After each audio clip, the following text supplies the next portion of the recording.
गांधी तीर्थ, निसर्गाच्या सानिध्यात महात्मा गांधींच्या जीवनावरील जगातील पहिले मल्टीमीडिया म्युझियम. आजच भेट द्या. गांधी तीर्थ, जैन हिल्स, जळगाव. अधिक माहितीसाठी www.gandhifoundation.net वर विजिट करा. त्रास देता, छळता, गेलो मागे त्रास देता, ते योग्य नाही. म्हणून मी सांगितलं, मी पर्याय निवडला. मला पर्याय का नव्हते का दुसऱ्या पक्षांचे, पण मी पर्याय निवडला राष्ट्रवादी काँग्रेस. आज ज्या पक्षामध्ये मी आहे तो पक्ष माझ्या पाठीमागे भक्कम आहे. गिरीश भाऊ म्हणतात तुमचं सरकार चालू आहे, करा ना चौकशी, घाबरू नका, चालू आहे. शिडी तर थोड्या यांना हटकली रे. पोलिसांकडे अजूनही चौकशी सुरू आहे. ती जरा त्याने थोडक्यात जर गेली एक तो विषय नंतर मी सांगणार आहे तुम्हाला. तो माझ्या हातात आला होता म्हणून मी बोललो. पण मी सीडी नाही दिली तरी सगळ्यांनाच माहिती आहे कोणाची असेल, माहिती आहे की नाही. बघा ना, तुम्हाला माहित आहे, मग मला काय कुणाचं तरी ऐकायचं. पुण्या जामनेरवाल्याचं कानात काय रे पोह्याचं नाथाभाऊच्या मागे ईडी लावायची, कधी नाथाभाऊच्या मागे अँटी करप्शन लावायचं, कधी नाथाभाऊच्या मागे इन्कम टॅक्स लावायचा. नाथाभाऊच्या घरावर 2 वेळा इन्कम टॅक्स येऊन गेलो. एक पट्ट रेड घातली. तुम्हाला माहित नाही, मी फार्म हाऊसला राहतो त्यामुळे. अँटी करप्शनची चौकशी झाली. या सगळ्या व्यवहारांची अँटी करप्शनने सांगितलं या ठिकाणी कोणताही व्यवहार चुकीचा झाला नाही. आणि न्यायालयामध्ये अँटी करप्शनने आपला क्लोजर रिपोर्ट दिला की कोणताही गुन्हा नाही, कोणताही चुकीचं झालं नाही. तरी आता ईडी कशासाठी.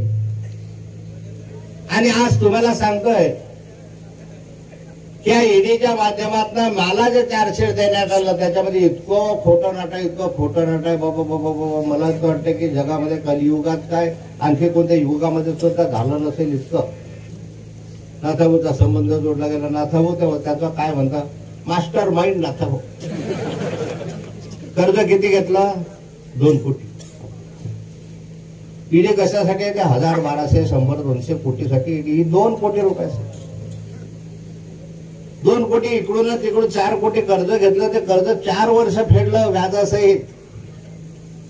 1 रुपया कुठे कॅश नाही. ईडी कशासाठी येते, जिथे कॅश दिली असेल तिथं मनी लॉन्ड्रिंग होते. त्या ठिकाणी या ठिकाणी 1 रुपयाचं कॅश नाही. मी तुम्हाला यासाठी वेळ घेतो 10 मिनिट की पुढचा प्रसंग तुम्हाला सांगतो की 1 रुपयाचं घेणं देणं नाही, 1 रुपयाचा माझा व्यवहार नाही. जो व्यवहार आहे तो कॅश आहे. माझ्या खात्यामधून जे पैसे दिले गेले आहे ते सॅलरी अकाउंट मधून दिले आहे. सॅलरी अकाउंट म्हणजे मला जो पगार, वेतन, भत्ते जे मिळतात ना त्याच्यामधून दिलेले आहे. आणि म्हणजे त्याच्यातून मनी लॉन्ड्रिंग केलं. जावायला मध्ये टाकलं, काय संबंध नाही जावायचा. पण आज अशी स्थिती चालली आहे, कुछ भी करो नाथाभाऊ को जेल में डालो. काय करो वाटेल त्याला, खोटं करा, नाटक करा. जसं गुगलला टाकून दिलं टरबूज महाराष्ट्र, तसे या व्यवहारामध्ये नाथाभाऊ. तर जीवन तुमच्या समोर आहे माझं. 40 वर्षाचं. एक माणसाने उठून उभं राहावं की नाथाभाऊ माझ्याकडून पैसे घेतले. एकाने सांगा तुमच्या मधल्या की 40 वर्षामध्ये नाथाभाऊला मी 10 रुपये दिले होते, 1000 रुपये दिले होते, 50 रुपये दिले होते. 40 वर्षात ज्या माणसानं पथ्य पाडत होते एकाएकी बिघडून गेला. मी काय विश्वामित्र आहे का, मी साधा माणूस आहे. अरे 40 वर्ष ज्या माणसानं चारित्र्य जपलं त्याच्यावर तुम्ही आक्षेप घेता. कारण नसताना त्या ठिकाणी मला बदनाम करण्याचा प्रयत्न करता. महाराष्ट्रामध्ये असं वाटतं की नाथाभाऊ चोरच आहे. तुम्हाला माहिती आहे, त्यांना काय माहिती आहे. पण हे जे षडयंत्र चाललेलं आहे याचा अर्थ मी असा समजतो की नाथाभाऊ यांना भारी आहे.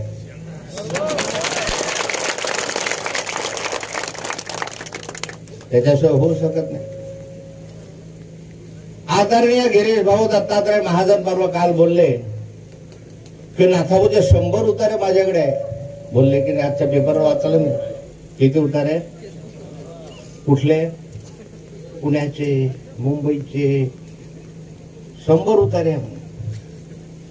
मी आवाहन करतो गिरीश भाऊला की माझे जे प्रॉपर्टी आहे जे त्याच्यावर जे मी कमवलेलं असेल, मला जे मिळवलेलं असेल आणि जे इन्कम टॅक्सला मी दाखवलं असेल, जे इन्कम टॅक्सनं माझी स्कूटीने केली असेल, त्याच्या पलीकडे 1 रुपयाची जरी प्रॉपर्टी असली तरी मी तुम्हाला दान देऊन टाकतो. दान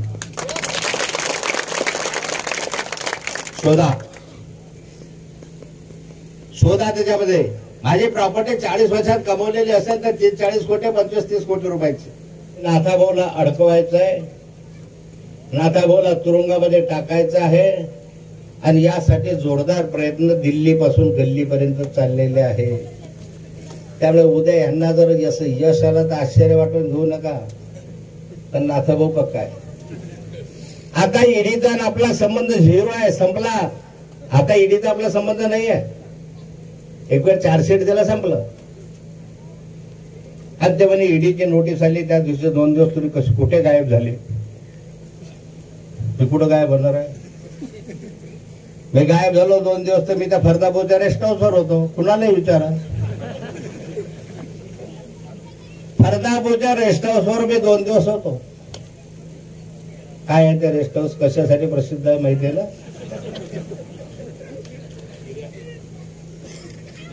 तुम्हाला विचार 2 दिवस काय? जर ईडीचा विषय संपला तर ईडीला घाबरू कशाला? मी कोर्टात घाबरतो. आता कोर्टाने उद्या म्हटलं की यांना वाटक वॉरंट टाकून द्या, तर गेलो जेलमध्ये. वाटलं मला की त्याच्यावर आपण हायकोर्टात जाऊ, मी हायकोर्टात जाईन. मला वाटलं सुप्रीम कोर्टात जाऊ तर सुप्रीम कोर्टात जाईन. सुप्रीम कोर्टामध्ये मला नाही मिळालं मी तुमच्या जेलमध्ये बसेल. पण जेलमध्ये तुमचं काय विषय मला काही बसू शकत नाही. मी तर येणारच आहे बाहेर. आणि तुम्ही काय मला सोडणार नाही. का सोडणार आहे? नाथा पण नाथाभाऊ आहे. ज्या माणसाची उभी हयात त्या भारतीय जनता पार्टीच्या विस्तारामध्ये गेली. कठीण काळात सायकल पासून तर मोटरसायकल पर्यंत, मोटरसायकल पासून तर 4 चाकी गाड्यापर्यंत आपण चाललो. ज्या नाथाभाऊने एवढी मेहनत केली, कष्ट केली, त्याला जर भाजप झालं नाही तर तुम्हाला काय होणार रे? मी जे आता भाजपमध्ये राहिलेले आहे ना त्यांना सांगतो, अरे नाथाभाऊची ही स्थिती राहिली तर तुम्ही काय हल्ली करता? एक वेळ आली की तुम्हाला असं मुकळ्या काढून टाकतील. मी सर्वांना सांगतो, घरपासून दारपर्यंत सांगतो.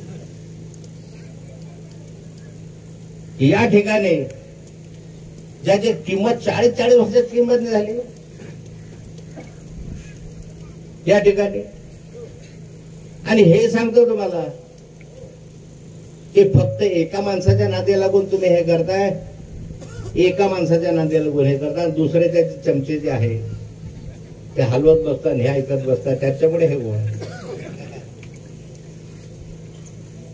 पण या ठिकाणी विकासाच्या कामासाठी आम्ही तयार आहोत.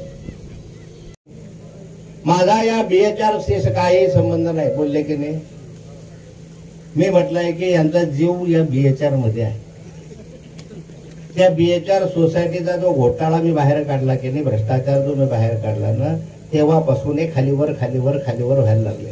3 वर्ष झाले. 3 वर्षात बरेच माणसं यांचे बाहेर गेले, मध्ये गेले, काय आले, यायचे ते यायचे आहे की नाही? आणि मग BHR माझा काही संबंध नाही असं म्हणणारे आमचे सद्ग्रस्त या ठिकाणी जर पाहिलं तर या ठिकाणी जामनेर येथील गट नंबर 227 मधील 1.79 एकर जमीन आणि इतर यांनी केलेली जमीन आणि भन्साली नावाच्या एखाद्या माणसाच्या नावानं खरेदी केलेली सगळी जमीन त्याच्यावर लिहून दिलेलं आहे. BHR सोसायटी कोण विकत घेतली हे लिहिलेलं आहे उतार्यावर. कुणाला लागला तर मी तर टीव्हीला देणार आहे उतारा. BHR शी तुमचा संबंध कसा काय आला नाही? यांनी या गोरगरीब ठेवीदारांची लूट केली. तुमच्या ठेव्यांवर दरोडे घातले. दरोडे 10 कोटीची प्रॉपर्टी 1 कोटीला यांनी विकत घेतली. त्या मोठ्या धेडव्यांनी सगळे विकत घेतली. धेंडांनी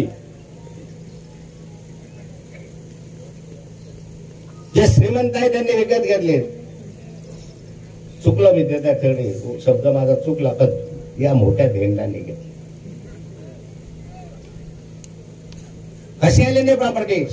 मी म्हटलं की हजार कोटीची प्रॉपर्टी कुठून आली, मी सिद्ध करून दाखवेन तुमच्या जवळ बेनामी किती प्रॉपर्टी आहे. अरे नाशिकची 43 एकर प्रॉपर्टी नाशिकच्या शहराला लगतचे यांच्या दोस्ताने यांच्या मित्रानं तो नव्हता घेत. एवढा पैसा येईल कुठून त्याच्याकडे?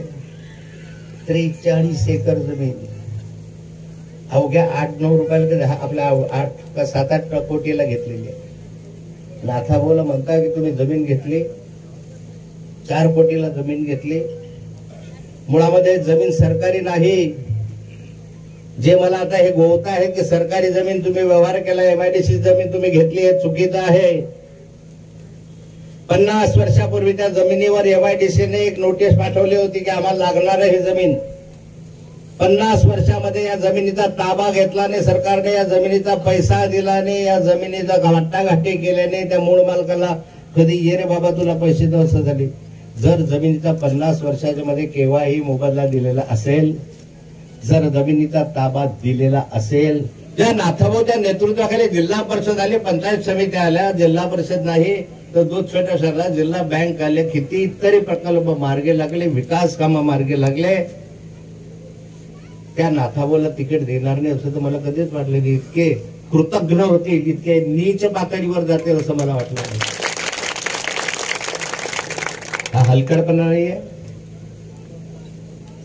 काय केला मी? पण माझा एवढा छळ का चालला? गेले 4 वर्षापूर्वी 5 वर्षापूर्वी माझ्यावर खोटे आरोप झाले आणि माझं मंत्रिपद काढून घेतलं.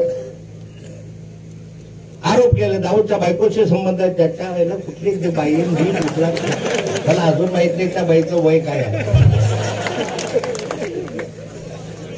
खोटं होतं की नाही? हे पटणारं होतं का? तर तो नाथाभाऊला छळायचा, नाथाभाऊला बदनाम करायचा, नाथाभाऊचा अपमान करायचा, हे वारंवार त्या पक्षामध्ये झालं एका व्यक्तीचं ऐकून. तो व्यक्ती कोण आहे माहिती आहे तुम्हाला? कोण? टरबूज?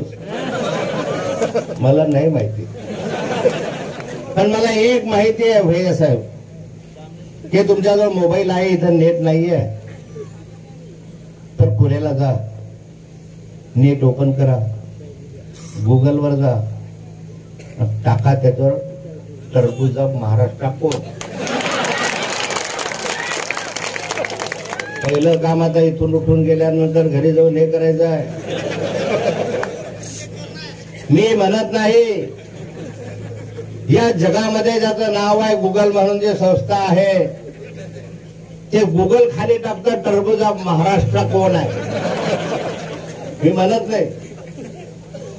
एवढी लोकप्रियता तुम्हाला आहे देश जगभरामध्ये, आणि एवढं छळलं, एवढं केलं, तिकीटही दिलं नाही. रोहिणीताईला तिकीट देऊन रोहिणीताईची निवडणुकीत कशी हरवता येईल याची व्यूहरचना केली. इकडे आला तर एक लाभ झाला की बारकाईनं मला समजलं की कोण त्या निवडणुकीमध्ये गद्दारी केली होती.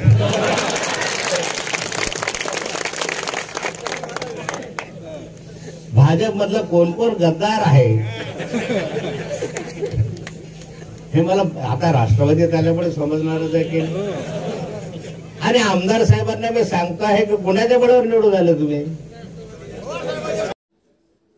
ताज्या घडामोडी पाहण्यासाठी आमच्या केशरी चॅनलला सबस्क्राईब करा, लाईक करून नोटिफिकेशनसाठी बेल आयकॉनला प्रेस करा. तसेच चॅनलवरील बातम्या आवडल्यास शेअर करायला विसरू नका.